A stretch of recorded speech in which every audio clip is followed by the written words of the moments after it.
আসসালামু আলাইকুম। পবিত্র ঈদ উল ফিতরের শুভেচ্ছা। মূলত এই আয়াত অনেক ব্যাখ্যা দেওয়ার দাবি রাখে, কিন্তু সময় এর কারণে আমরা সেটা করতে পারছি না। শুধুমাত্র আমরা কতটুকু এটাকে মানে বা পেরেছি সেটা আমরা নিজেদেরকে নিজেরাই বুঝতে পারবো। বাংলা ভাষায় বাকি 11টা মাসে একবার হলো কোরআনের প্রথম থেকে নিয়ে শেষ পর্যন্ত অনুবাদটা পড়ার চেষ্টা করেন, তাহলে এই রমাদান, যেটা কোরআনের কারণেই আমাদেরকে ফরজ করা হয়েছিল, এই রমাদান আমাদের জন্য অর্থবহ হবে। ঈদ উৎসব এগুলো তো পালন করা, বিশেষ করে এই ঈদ উল ফিতরে, এটা শরিয়ত সম্মত এবং বৈধ।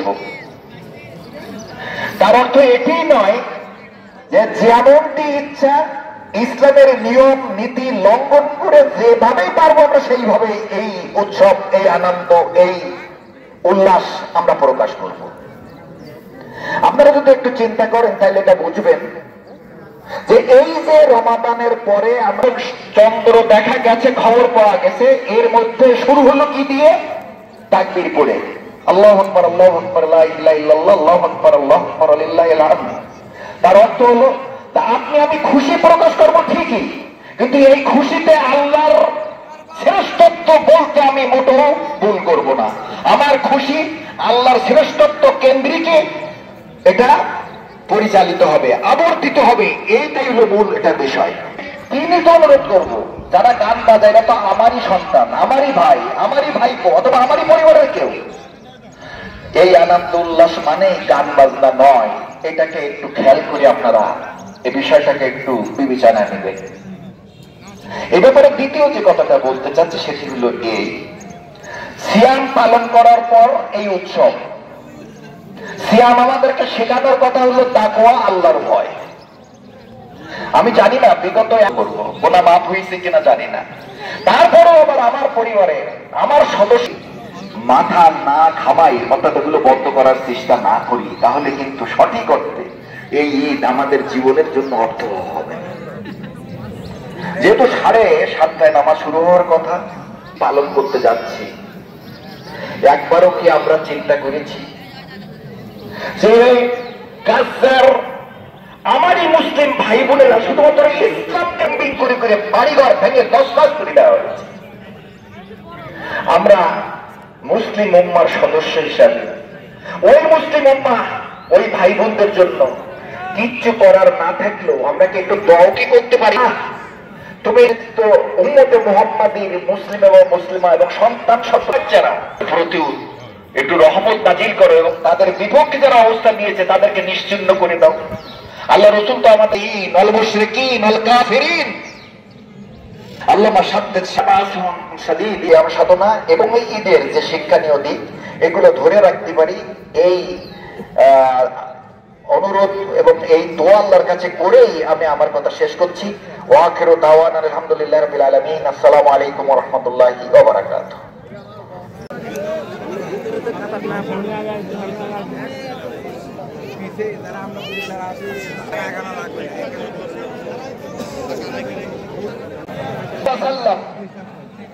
إن الله قد أبدلكم بهما خيرا منهما يوم الأضحى ويوم الفطر رواه أبو داود.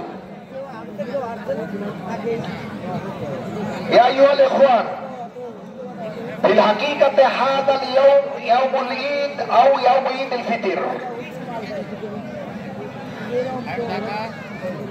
جعله الله لنا هدية لهذه الأمة الإسلامية، والسبب لذلك في الشديد هل كنا متأكدين نحن من المغفورين؟ انظر إلى أمير المؤمنين عمر بن الخطاب رضي الله تعالى عنه في يوم العيد وكان مقفول الباب ويبكي، فذهب الناس إليه فقال لماذا أنا أفرح وأنا لا أتأكد أني قد غفرت وسوف أدخل في الجنة؟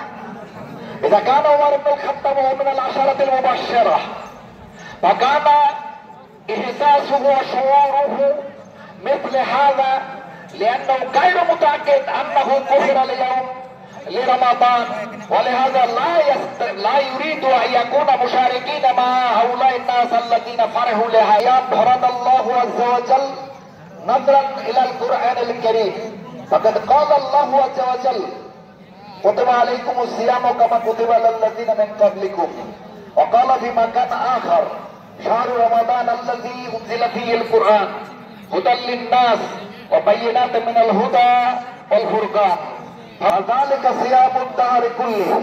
قال قلت ليوم 10 قال نعم رواه النسائي.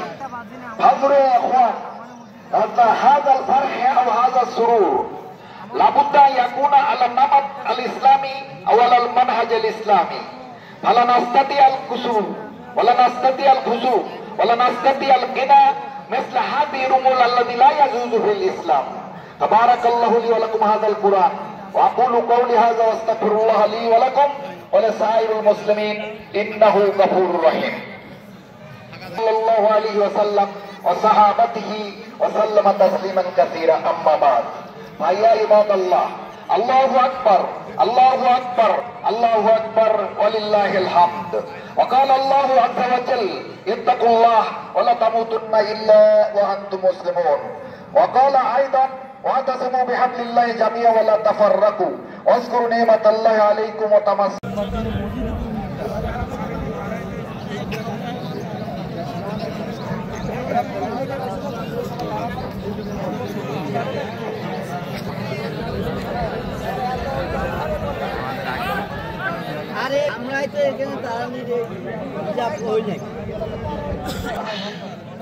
মানুষের কিছু প্রবৃত্তিগত একটা থাকে সেই সময় তো আমরা যারা জামাত পাইনি তাদের মনোক্ষুব্ধ হওয়াটা অস্বাভাবিক কিছু ছিল না। তারপরে একটা সান্ত্বনার সেটা একটু এখান থেকে প্র্যাকটিস করি। আল্লাহ রাব্বুল আলামিন আমাদের সবাইকে তৌফিক দান করুন। আমরা মোটামুটি যে কথাবার্তা ছিল আমরা ইতিমধ্যে এই কথাবার্তা শেষ করেছিলাম। ঈদুল ফিতরের গুরুত্বপূর্ণ কিছু আমল আছে। আমরা যেমনটি ইতিমধ্যেই তো সাদকাতুল ফিতর এটাকে তো আশা করা যায় সালাতের জামাতে আসার আগে এটা আমরা সম্পন্ন করেছি। দ্বিতীয় যেটা আছে সেটা সাহাবাদের দিনার রেখে গেল 11 জনের জন্য। আমি এই 11 জন যারা 9 দিনার পেল অর্থাৎ ওমর ইবনে আব্দুল আজিজের এক ছেলেকে দেখেছি বাগদাদের রাজপথে একদিনে 80টি লাল ঘোড়া আল্লাহর রাস্তায় জিহাদের জন্য দান করতে।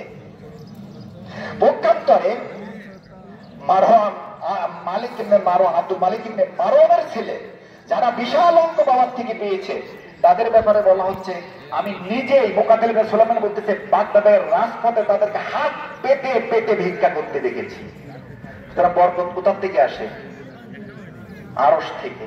সেই জন্য প্রত্যেকটা ক্ষেত্রে বিশেষ করে ঈদুল ফিতরের এই যে শিক্ষা যে সহমর্মিতার মন নিয়ে দরিদ্র মানুষদের পাশে দাঁড়ানো এটি কিন্তু আপনার সম্পদ আপনি তাকে দিচ্ছেন না, এটা আল্লাহর দেওয়া সম্পদ শুধুমাত্র আপনার পরীক্ষার জন্য আপনাকে দিয়েছে। এই মন মানুষ আগাতে পারি আল্লাহ অবশ্যই আমাদেরকে বরকতমান করবেন।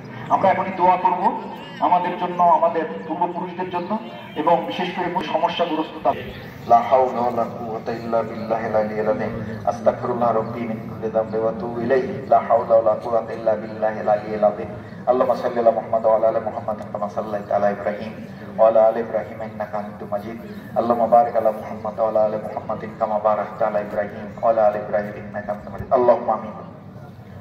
ربنا ظلمنا أنفسنا وإن لم تغفر لنا وترحمنا لنكونن من الخاسرين। আমরা কতিপয় আপনার এই গুনাহগার বিলিজ্জাত আম্মা ইয়াসিফুন সালাম আলাল মুরসালিন ওয়ালহামদুলিল্লাহি রাব্বিল আলামিন বিরহমাতিকা ইয়া আরহামার রাহিম। আসসালামু আলাইকুম ওয়া রাহমাতুল্লাহি ওয়া বারাকাতুহু। আকবার লা ইলাহা ইল্লাল্লাহু আকবার ওয়া লিল্লাহিল হামদ।